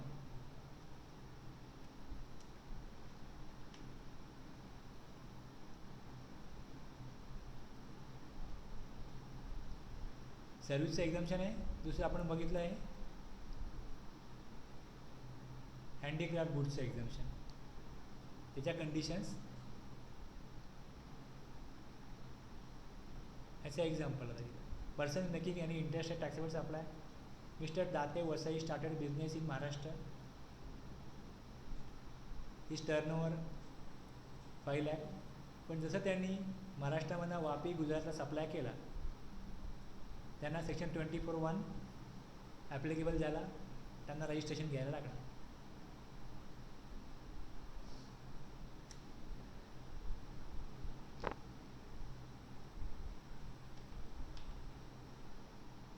Casual taxable person. Casual taxable person making taxable supply. कॅज्युअल टॅक्सेबल पर्सन कोण असतं बघितलं आपण ना, तरी दिलं इकडे. Who is occasionally under tax transaction supply of goods or services or both in the course or furtherance of business, whether as principal, agent or any other capacity in a state or union territory where no fixed place of business. जे एक्झाम्पशन आहे ते लागू आहे, ते सोडून बाकीचे goods कुठले supply केले तर कॅज्युअल टॅक्सेबल पर्सनला रजिस्ट्रेशन घेणं बंधनकारक आहे, कंपल्सरी आहे. हे एक्झाम्पशन आहे, हे मात्र लागू राहील. Mr. Silent Cracker Company of Surat, Gujarat comes to Mumbai for supply of crackers in Diwali. No fixed place of business in Mumbai. His turnover is only rupees 2 lakh. Okay. तो मुंबईमध्ये आला, त्याने 2 लाखाचे इथे मटेरियल ते माल तो विकला. त्याला रजिस्ट्रेशन घ्यायला लागेल as casual taxable person irrespective of its term. तो या दिवाळीत आला, आता पुढच्या दिवाळीत येईल, त्याला रजिस्ट्रेशन घ्यायला लागेल. मग त्यांनी दर महिन्याला कॉम्प्लायन्स करत राहायचे का? त्यांनी दर महिन्याला रिटर्न करत राहायचे का? वर्षभर सप्लाय तो करणारच नाही, किंवा आज तो आला महाराष्ट्रात, उद्या येणारच नाही. मग तुम्ही रजिस्ट्रेशन घ्या, मग तुम्ही रजिस्ट्रेशन काम झाल्यानंतर कॅन्सल करा. जसं आपण रेग्युलर बघतो तसं याला नाही. कॅज्युअल टॅक्सेबल पर्सन म्हणून समजा फिक्स प्लेस ऑफ बिझनेस त्याचा गुजरात असेल आणि तो अशा काय ओकेजन करता वेगवेगळ्या स्टेटमध्ये जाऊन सप्लाय करत असेल, तर तात्पुरत्या स्वरूपाच्या सप्लाय करता तुम्ही त्या स्टेटमध्ये जाऊन मॅक्झिमम 90 दिवसाकरता आणि मिनिमम तुमच्या गरजे इतक्या दिवसांकरता रजिस्ट्रेशन घेऊ शकता. त्याची वेगळी तरतूद, वेगळी प्रोव्हिजन आपण पुढे बघणार आहोत. सेक्शन 25, 26, 27 त्यामध्ये ते येणार आहे. त्यांनी रजिस्ट्रेशन घ्यायचं, रजिस्ट्रेशन करायचं, ॲडव्हान्समध्ये टॅक्स भरायचा. त्याला माहिती आहे की आपण सप्लाय किती करणार, 2 लाख करू, 3 लाख करू, त्याच्यावर टॅक्स किती येणार आहे तो ॲडव्हान्समध्ये जमा करायचा. त्यानंतर ज्यावेळेस त्याचा तो ओकेजन जो आहे तो कंप्लीट होईल, तो प्रसंग संपेल, मग किती सप्लाय झाला ॲक्च्युली तो गव्हर्नमेंटला सांगायचा. जर टॅक्स कमी जमा झाला असेल तर मग जो टॅक्स जमा करणं बाकी आहे जमा करायचा. जास्त जमा केला आहे, कमी सप्लाय झाला आहे, त्याला बाकीचे पैसे रिफंड क्लेम करायचा. Procedure end. सांगितलं 4 दिवसाचा जत्रा, एखादा काही कार्यक्रम 4 दिवस चालणार आहे, 4 दिवस सप्लाय करेल, रजिस्ट्रेशन घ्या कॅज्युअल टॅक्सेबल पर्सन, 4 दिवसाचा टॅक्स जमा करा, 4 दिवसांनी संपला विषय. परत पुन्हा येईल त्या पुन्हा करेल registration as a casual taxable person. म्हणजे जसं आपलं रजिस्ट्रेशन परमनंट असतं, तर तुम्ही जेव्हा टेम्पररी सप्लाय करा तेव्हा टेम्पररी. प्रत्येक राज्याला आपापला रेव्हेन्यू पाहिजे. हेच जर का रजिस्ट्रेशन सेंट्रली असतं, जर आपला GST हा ड्युअल GST नसता, हा सेंट्रल लेवलला असता, तर कुठं कुठेही सप्लाय करा, इनवॉइस बनवा आणि संपला विषय. पण प्रत्येक राज्याला आपला टॅक्स वेगवेगळा असल्याकारणाने, रजिस्ट्रेशन वेगवेगळं असल्याकारणाने अशा प्रकारचे प्रोव्हिजन्स येणार की तुम्ही तिकडच्या करता तुम्ही कॅज्युअल टॅक्सेबल पर्सन आहात. तुमचं एका स्टेटमध्ये अस्तित्व आहे, दुसरीकडे नाही आहे. महाराष्ट्रामध्ये त्याचा फिक्स प्लेस ऑफ बिझनेस नाही आहे आणि तो ओकेजनने आलेला आहे. मग तो महाराष्ट्रामध्ये कॅज्युअल टॅक्सेबल पर्सन म्हणून काय करेल, रजिस्ट्रेशन करेल. तो भटका नाही आहे, पण इथे तो टेम्पररी आला आहे. काही लोक असंच बिझनेस करतात, थोडा इथे करू, थोडं तिथे करू, त्यांच्याकरता वेगळी गोष्ट आहे. पण हा तसा नाही करत. हा टेम्पररी जागा घेईल, 4 दिवसाकरता स्टॉल घेईल, जागा घेईल. तर याच्यावरती आपण परत जेव्हा सेशन बघू याचा तेव्हा हे पुन्हा आपण डिस्कस करू. ॲक्च्युली असे प्रश्न तुम्हाला पडले पाहिजे की त्याला फिक्स प्लेस ऑफ बिझनेस नाही आहे कॅज्युअल टॅक्सेबल पर्सनला, तो आला क्रॅकर घेऊन, रजिस्ट्रेशन करा, परत येणार पण नाही. रजिस्ट्रेशन करणं ही काही सोपी गोष्ट नाही आणि मग ती सांभाळणं रजिस्ट्रेशन. मग इथे तुम्ही केलं, नंबर तुम्ही कॅन्सल जरी केला, मग तुम्हाला त्याचा वार्षिक रिटर्न भरा, as per section 44 annual return file करा, हे सगळं करायला लागतं. नंबर काढल्यानंतर लगेच नंबर बंद करण्याकरता एकच डॉक्युमेंट भरलं का संपत नाही, पुढे काही गोष्टी करायला लागतात. कॅन्सलेशनसाठी करा, या पुढचाही रिटर्न आहे तो भरा, ॲन्युअल रिटर्न भरा, हे सगळं करायला लागतं. पण गव्हर्नमेंटला मग टॅक्स पाहिजे म्हणून मग ही प्रोसिजर काढली. Subsection 3, person who are required to pay tax under reverse charge, means it is for case falling under section 9(3). Section 9(1) आहे, सेक्शन 9(2) आहे. सेक्शन 9 जो आहे तो तुम्हाला लेवी GSTची कधी येते हे सांगतो. GSTची लेवी कधी येते सांगतो, सेक्शन 9(1) आणि 9(2), ज्यामध्ये फॉरवर्ड चार्ज आहे. सप्लायर सप्लाय करेल, जो कोण सप्लायर आहे तो जर का सप्लाय करत असेल टॅक्सेबल गुड्स किंवा सर्व्हिसेस, सप्लायची डेफिनेशन आहे, त्यामध्ये जर त्याचे गुड्स किंवा सर्व्हिस येत असतील आणि त्यावर जर टॅक्स लागत असेल तर मग तो सप्लाय आहे, सप्लायवर टॅक्स येईल. ठीक आहे, आणि तो फॉरवर्ड चार्जमध्ये असेल. आणि 9(3) आणि 9(4) मध्ये सप्लायर टॅक्स कलेक्ट करत नाही, तर जो रिसिपियंट आहे तो टॅक्स गव्हर्नमेंटने डिपॉझिट करतो.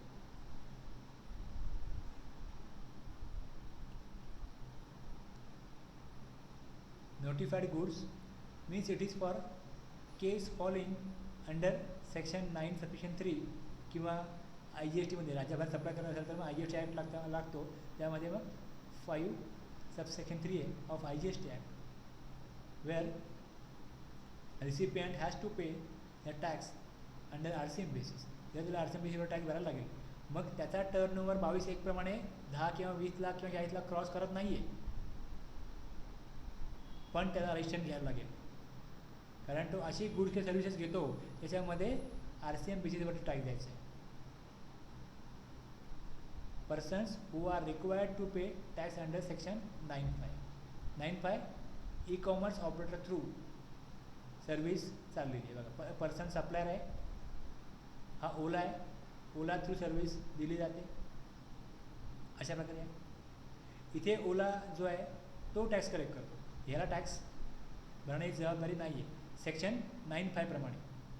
Person who are required to pay tax under section 9(5). 3 service गव्हर्नमेंटने नोटिफाय केल्या, त्या 3 सर्व्हिसेसमध्ये जो इश्यू आहे तोच टॅक्स भरतो. बाकीच्या सर्व्हिसेसमध्ये persons who are required to pay tax under section 9(5). E commerce operator, ते ई कॉमर्स ऑपरेटरने टॅक्स द्यायचं आहे, त्यामुळे ई कॉमर्स ऑपरेटरला रजिस्ट्रेशन कंपल्सरी घ्यायला लागते.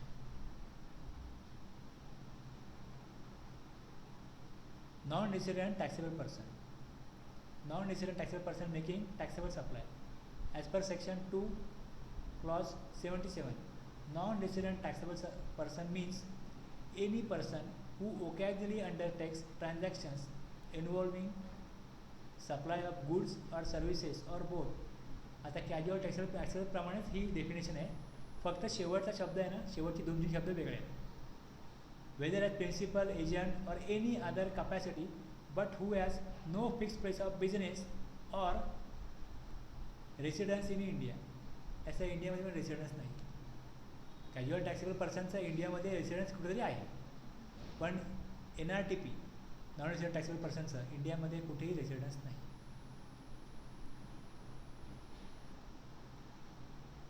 म्हणजे तो दुसऱ्या देशाचा असला पाहिजे. Illustration, non resident taxable person making taxable supply. Mister Bush, resident in USA, occasionally comes to India and gives advice on technical matters as furtherance of his business and profession. He is liable for registration as non-resident taxable person. Mister Bush हे कोण झाले? Non resident taxable person. मग ते जेव्हा इंडियामध्ये येतील आणि इथल्या कुठल्या कंपनीला त्यांचा बिझनेस आहे ॲडवाईस देणं, त्यांना रजिस्ट्रेशन घ्यायला लागेल ॲज अ NRTP. जेव्हा रजिस्ट्रेशन जेव्हा घ्यायला लागतं ना, तेव्हा काय डॉक्युमेंट लागतात. त्याकडे इंडियाचा पॅन नंबर नसेल, मग त्याकडे पासपोर्ट असेल, मग त्याचा पासपोर्ट डॉक्युमेंट घेतला जाईल. जो कॅज्युअल टॅक्सेबल पर्सन आहे त्याला पॅन नंबर सांगितला, त्याचा पॅन बाकीच्या गोष्टी असतील त्या घेतल्या जातील. ते आपण जेव्हा बघू त्याचे प्रोव्हिजन, त्याची वेगळी प्रोव्हिजन आहे.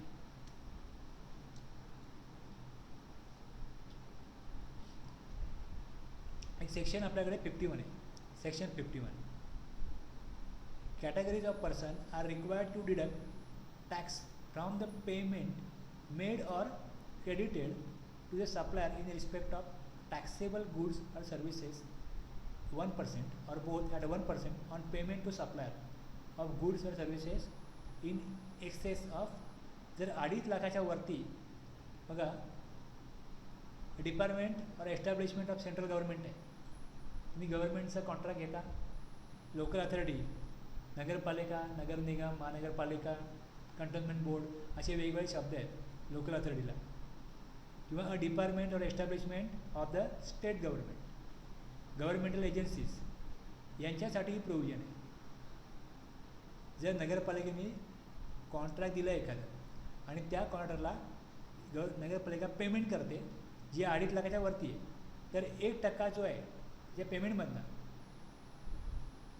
डिडक्ट करायचा आणि तो जमा करायचा GST डिपार्टमेंटकडे. 0.5% CGST, 0.5% SGST जमा करायचा. तो जेव्हा त्याचा टॅक्स भरेल तेव्हा त्याला ते क्रेडिट मिळेल. TDS डिडक्ट कोण करणार?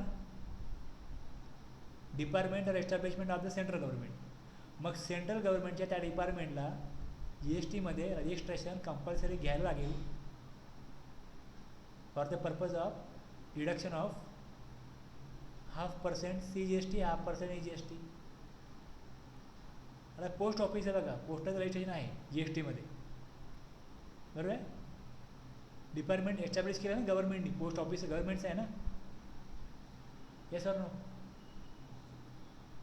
त्यांच्या काय सर्व्हिसेस आहेत त्या GST मध्ये टॅक्सेबल आहे. तुम्ही काय असं पोस्टाने पाठवा, एक्सप्रेस डिलिव्हरी त्यांचं काय आहे ना, कुरिअरसारखं. तुम्ही कुरिअरसारखं जर का काय त्यांना सांगितलं पाठवायला, आंतरदेशीय पत्र नाही किंवा पोस्टकार्ड नाही, वेगळं तुम्ही त्यांना पाठवायला सांगितलं काय कुरिअरसारखं, कुरिअरवर GST आहे. त्याप्रमाणे त्यांच्या असं पार्सल तुम्ही जेव्हा पाठवता त्याच्यावरती पण GST.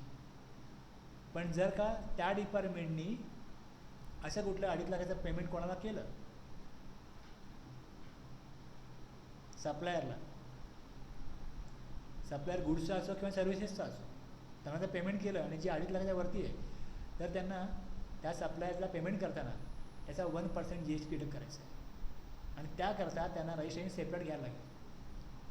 In case a person already registered under GST is required to deduct tax under section 51, he is required to take separate registration for the purpose of deducting the tax under section 51. आलं लक्षात? जे contractor आहेत ते unregistered असतील तर त्यांना registration घ्यायला लागेल. उद्देश काय आहे? रजिस्टर्ड पर्सन वाढावे. तुमच्याकडे होतं ना असं TDS ते कट करतात ना, बरोबर आहे. त्यांचं ऑफिस जे आहे ते कामं घेतात लोकल अथॉरिटीची, महानगरपालिकेची, ते कामं घेतात. त्यांची जेव्हा पेमेंट जेव्हा येतं तेव्हा त्यांना TDS डिडक्ट करून येतो आणि जेव्हा मग हे जे टॅक्स जमा करतात तेव्हा तुम्हाला त्याचं क्रेडिट मिळतं ना, त्याचे क्रेडिट टेक घेतात.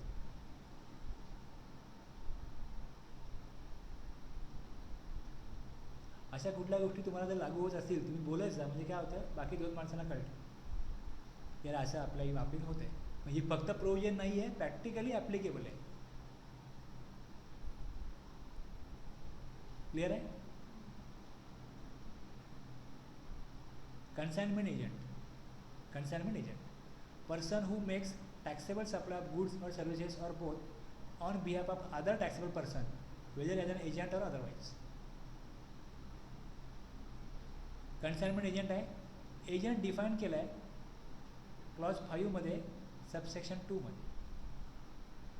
अ person including a factor, broker, commission agent, arhatia, del credere agent or an auctioneer or any other mercantile agent by whatever name called who carries on the business of supply or receipt of goods or services or both on behalf of others. बघा हे जे इथले शब्द आहेत ना हे आपण आपल्या वापरातले शब्द आहेत. वेगवेगळ्या राज्यामध्ये, वेगवेगळ्या भागामध्ये, आपल्या देशामध्ये आहेत ना वेगवेगळे शब्द वापरले जातात. Factor, broker, commission agent or any other what ever name called इथपर्यंत काय त्यांनी सांगितले की काय नावाने त्यांना ओळखलं जातं. Means a person including means a person who carries on the business of supply or receipt of goods or services or both on बिहेफ of other, दुसऱ्याच्या वतीने जो करतो तो एजंट आहे. ओके, मी दुसरं या प्रकारचे डेफिनेशन बघाल तुम्हाला क्लॉज 13मध्ये IGST ॲक्टमध्ये सापडेल इंटरमिजियरी, बाहेर आणि शेजारी आहे याच्यामध्ये एक तिसरा व्यक्ती काम करतो, ही डेफिनेशन इंटरमिजियरीची आहे. आणि हा एजंट आहे. थोडी माहिती दिली इकडे. अ कन्साइनमेंट एजंट इज त्या रोल काय त्याचा, receive goods from a party म्हणजे consignor for the purpose of sale, ते गुड्स रिसिव्ह करायचे. तर ओनरशिप कोणाची असेल, त्याने गुड्स रिसिव्ह केले, जो कन्सायनर आहे त्याची ओनरशिप आहे. एजंट काय करतो, ते गुड्स सेल करतो सप्लायरच्या वतीने, behalf of the consignor supplier according to his instruction. ते गुड्स कोणाला द्यायचे, कशा प्रकारे विकायचे, हे सगळं इन्स्ट्रक्ट कोण करतो, तो त्याचा मालक आहे, तो कन्सायनर. आणि मग जो एजंट आहे ते कन्सायनमेंट रिसिव्ह करतो आणि त्याच्या इंस्ट्रक्शनप्रमाणे ते गुड्स तो डिलिव्हर करतो, विकतो, सगळं करतो.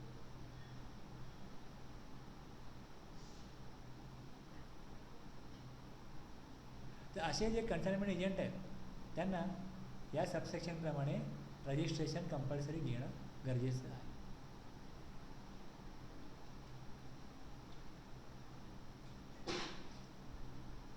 अजून एक कन्सेप्ट आहे input service distributor. Input service distributor, एक तुम्ही इनवर्ट सप्लाय घेता, त्यावर तुम्ही गव्हर्नमेंटला टॅक्स देता. दुसरं तुम्ही आउटवर्ड सप्लाय करता, यातनं सप्लायर टॅक्स कलेक्ट करतो आणि तो गव्हर्नमेंटकडे जमा करतो. पण जेव्हा एखाद्या ऑर्गनायझेशनचा बिझनेस हा एकाहून जास्त ठिकाणी आहे किंवा एकाहून जास्त स्टेटमध्ये आहे, त्यांच्याकरता इनपुट सर्व्हिस डिस्ट्रीब्युटर हा कन्सेप्ट उपयोगाचा असतो. समजा एखादा बिझनेस आहे, त्यांना पेंटिंगचं काम करायचं आहे, ते सगळ्या ब्रँचला पेंटिंगचं काम करतील, त्यांना इंटेरियर करायचं आहे, सगळ्या ब्रँचला करतील, बरोबर आहे. आता हे सगळं काम जे करायचं आहे याकरता ते काही जे इंटेरियर डेकोरेटर आहेत त्यांच्याकडनं कोटेशन घेतील. मग त्यांना सांगतील की बा आमच्या 10 ब्रँच आहेत, एवढ्या स्टेटमध्ये आहेत, सगळं काम तुम्ही करू शकता, तुमच्याकडे एवढी सगळी यंत्रणा आहे, ते बोलतील आहे, करा काम, किती चार्जेस घ्याल. आता ते प्रत्येक ब्रँचमध्ये जाऊन काम करतील. आणि जर त्या ब्रँचनी आपापलं काम केलं असतं तर त्या ब्रँचचा इनवर्ट सप्लाय झाला असता तो, आणि त्या ब्रँचच्या आउटवर्ड सप्लायमधून टॅक्स कलेक्ट केला आहे त्यावर त्याने ITC क्लेम केला असता. आता होतं काय, जी मुख्य ब्रँच आहे, हेड ऑफिस आहे, तिकडनं काय केलं जातं, सप्लाय केला जातो. आता एक हेड ऑफिस आहे, suppose the company has 2 branches, आपण एक्झाम्पलला 2च घेतले आहेत, मुंबई आणि Bangalore. Mumbai branch receives bill as follows, bill to X limited Mumbai, consultancy charges for Bangalore branch, that is कोणाचे बँगलोर ब्रँच. पण बिलिंग कुठे होतं, हेड ऑफिसला, बरोबर आहे. कन्सल्टन्सी चार्जेस, कन्सल्टन्सी घेतली कोणी, बँगलोर ब्रँच, सर्व्हिस कोणाची आहे, बँगलोर ब्रँचची, पेमेंट कुठनं केलं जातं, मुंबई ब्रँचला. आता ITC कोण क्लेम करणार, मुंबई ब्रँच क्लेम करणार, चुकीचं होईल ना. मग तो जो ITC आहे मुंबई ब्रँचचा, मुंबई ब्रँच जो ITC आला इकडे, मुंबई ब्रँच काय करेल की ॲज अ IED ते बिल रिसिव्ह करेल आणि ते जे पेमेंट आहे ते ट्रान्सफर करेल बँगलोर ब्रँचला. बँगलोर ब्रँच करा तो इनवर्ट सप्लाय होईल आणि त्यांच्या इनपुटमध्ये तो कुठेतरी क्लेम व्हायला पाहिजे ना. तो जो इनवर्ट सप्लाय घेतला आहे मुंबई ब्रँचनी 10,000 रुपयाचा, ज्यावर GST आला प्लस, तो इनवॉइस ते वेगळा इनवॉइस बनवतील IEDचा आणि तो इनवॉइस ते पाठवतील बँगलोर ब्रँचला. म्हणजे हेड ऑफिस काय करतं की हेड ऑफिसने त्यांच्या ऑफिसला जो सप्लाय घेतला आहे ते तो त्याच्यात ITC ते क्लेम करतील आणि बाकी जो ITC आहे त्याचा ते वेगळा त्यांचा IED इनवॉइस बनवतील आणि तो इनवॉइस त्या ब्रँचला सेंड करतील आणि मग ती ब्रँच त्या इनवॉइसवरती ITC क्लेम करेल. कळतं की नाही कळतं. मी तुमच्याकरता काय परचेस केलं तर ITC मला मिळणार आहे, तर मी काय करतो, तुम्हाला ते मटेरियल पाठवतो, पण आपल्याच कंपनीला आपण सेल नाही करत आहोत, फक्त सेंड करायचं आहे. तो ऑलरेडी त्यांनी ते सर्व्हिस ही घेतली आहे, ती यांनी घेतली सर्व्हिस, पण आता GSTच्या मध्ये ITC क्लेम पर्पज त्यांच्याकडे डॉक्युमेंट नाही कुठलंच. आणि जे हेड ऑफिस आहे हेड ऑफिसला काय होतं, अननेसेसरी खूप जास्त ITC गोळा होतो, तो त्यांचा नाही आहे. सर्व्हिस कोणी कन्झ्युम केले, दुसऱ्या ब्रँचने. मग हेड ऑफिस काय करेल, त्या ब्रँचला एक डॉक्युमेंट बनवेल आणि त्या डॉक्युमेंटनी तो जो ITC त्यांनी सर्व्हिसची कन्झ्युम केले तो त्यांच्या अकाउंटला जमा होईल. पण ही प्रोसेस करण्याकरता हेड ऑफिसला as a input service distributor compulsorily registration घ्यायला लागेल. जर अशा प्रकारे ब्रँचेस असतील आणि जर का त्या ब्रँचचा व्यवहार त्या ब्रँचमधनं होतो आहे तर मग ITC गरज नाही. तुम्ही एका ब्रँचमधनं तुम्ही दुसऱ्या ब्रँचचा व्यवहार ज्यावेळेस करता आणि ती दुसऱ्या स्टेटमध्ये आहे, त्याचा दुसरा नंबर आहे, त्यावेळेस त्यांना त्यांचा ITC मिळण्याकरता कंपल्सरी रजिस्ट्रेशन घ्यायला पाहिजे ITC. Hence it is an expenses of Bangalore branch, but it is received by Mumbai branch. It has to issue debit note to Bangalore branch as ITC. डॉक्युमेंटला काही नाव द्या, एक document ते बनवेल, document इथे पाठवलं जाईल आणि त्याच्यावर त्यांना ITC.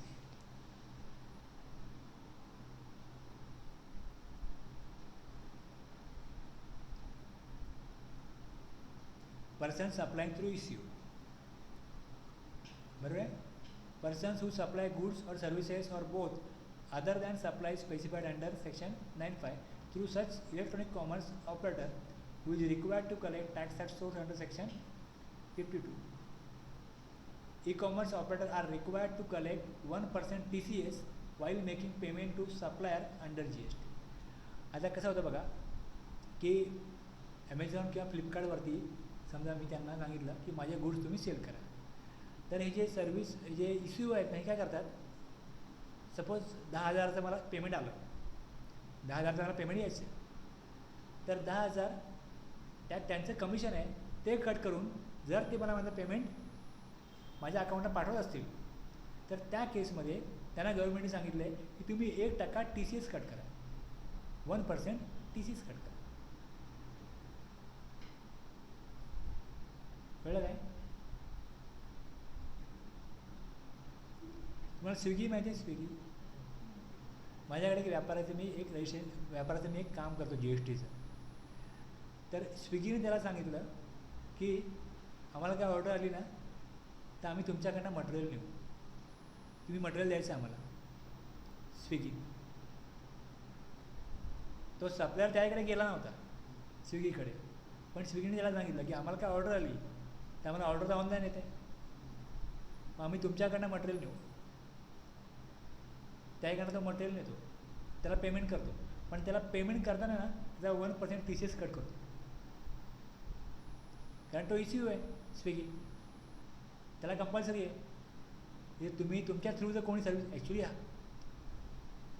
जो सप्लायर आहे एक कस्टमर अँड सप्लायर आहे ते स्विगी थ्रू त्यांचं काम होतं, पण स्विगीला कंपल्सरी आहे की तुम्ही काय करा, तुम्ही ECU आहात. तुम्ही जेव्हा सप्लायरला पेमेंट करता ना, एक बायर आहे आणि एक सप्लायर आहे, तुम्ही सप्लायरकडे मटेरियल घेता आणि तुमच्या थ्रू काय करता, बायर आणि सेलर हे डायरेक्ट एकमेकांना ओळखत नाही, स्विगी थ्रू कॉन्टॅक्ट होतं, तो 1% टॅग डिडक्ट करतो TCS. आणि जो सप्लायर आहे तो ऑलरेडी GSTमध्ये रजिस्टर आहे, पण रजिस्टर नसेल त्याला रजिस्ट्रेशन घ्यायला लागेल. Messrs. Rama T supplies tea through electronic commerce operator. Therefore, he must obtain registration without any turnover limit. Person supplying through ECU.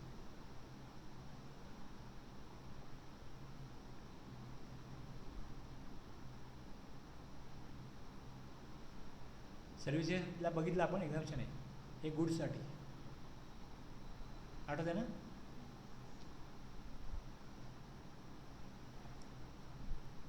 Persons making supplies of services through and ECU, त्यांना मग turnover दिला आहे. Okay, हे बघितलं आपण. 23(2) प्रमाणे वर दिलं आहे, 23(2) प्रमाणे त्याला एक्झिक्युशन दिलं आहे, त्यामुळे गुड्सला ॲप्लिकेबल आहे, सर्व्हिसला नाही.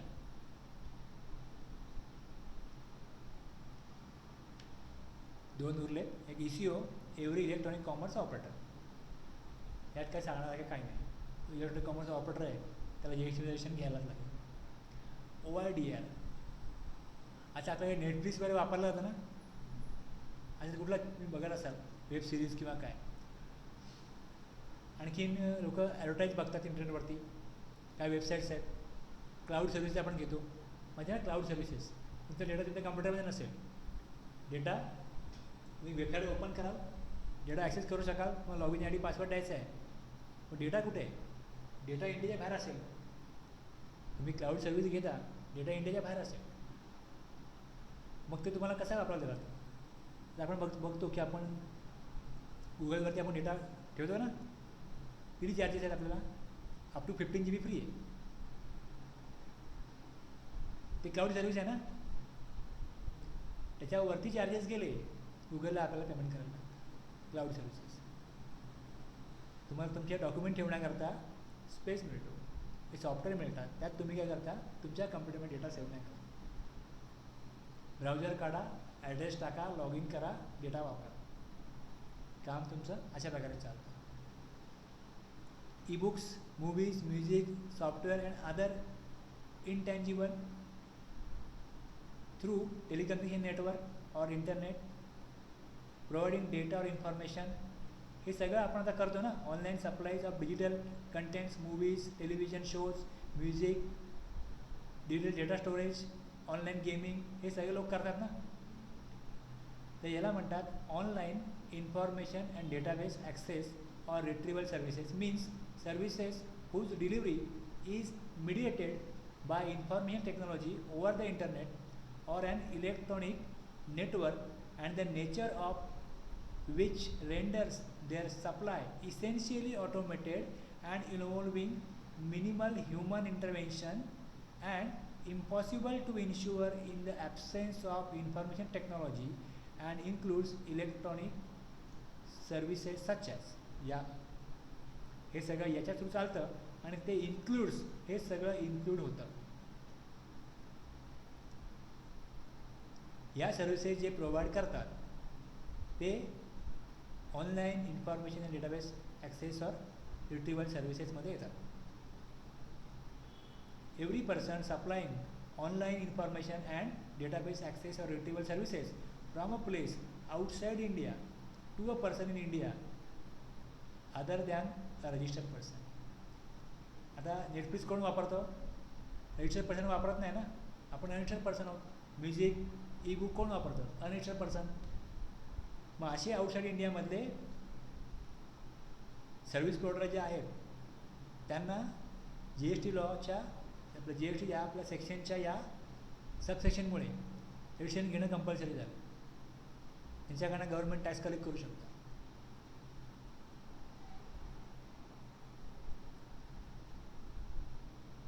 आणि जर त्यांनी टॅक्स दिला नाही तर ते रजिस्ट्रेशन घेत नसतील तर त्यांना गव्हर्नमेंट नोटीस पाठवेल.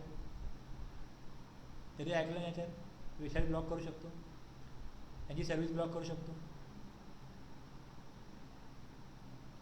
पण त्यांच्याकडनं टॅक्स घेण्यासाठी प्रोव्हिजन पाहिजे. पहिली गोष्ट आपल्याकडे की घ्या यांच्याकडनं टॅक्स. सर्व्हिस टॅक्स त्यांना कोणाकडनं कलेक्ट करायचं आहे? भारतामधल्या अनरजिस्टर्ड पर्सनकडनं कलेक्ट करायचं आहे. बस.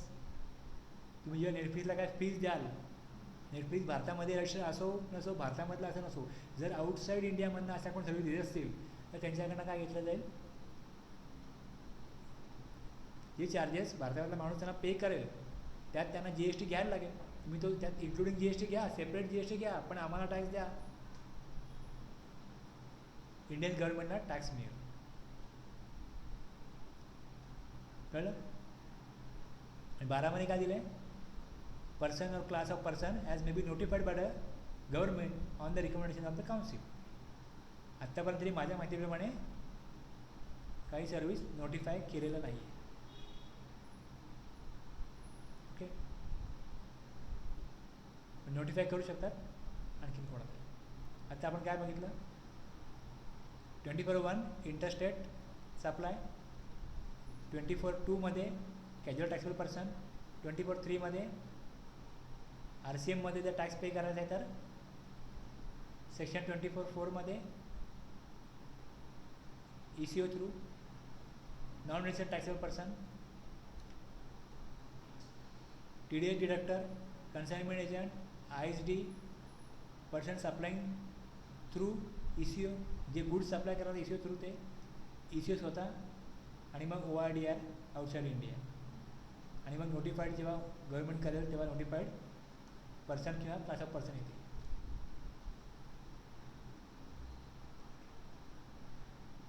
22, 23, 24 एक्झॅक्टली 100 स्लाईडला आपला हे संपलं. 22, 23, 24